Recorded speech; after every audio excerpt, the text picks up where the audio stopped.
A fire broke out suddenly in a running car. Seeing this incident, the traffic police and the people walking on the path came running and extinguished the fire somehow.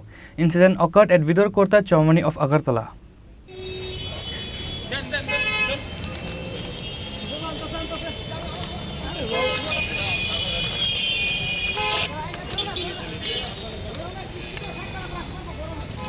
A person came to IGM hospital from his brother-in-law's house in GV area. On the way down, suddenly the car number TRG1BC0419 caught fire at Bidurkarta Chowmuhani in the capital.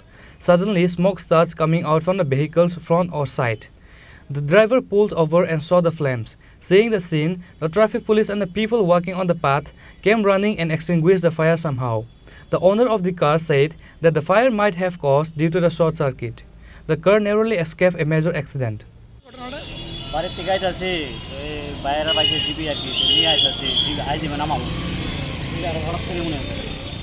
Short circuit থেকে এটা তো কইতে পারতাছি না sir.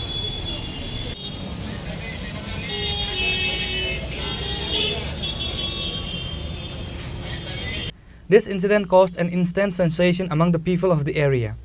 Reported by Pranav from Agartala, Chini, Khorang.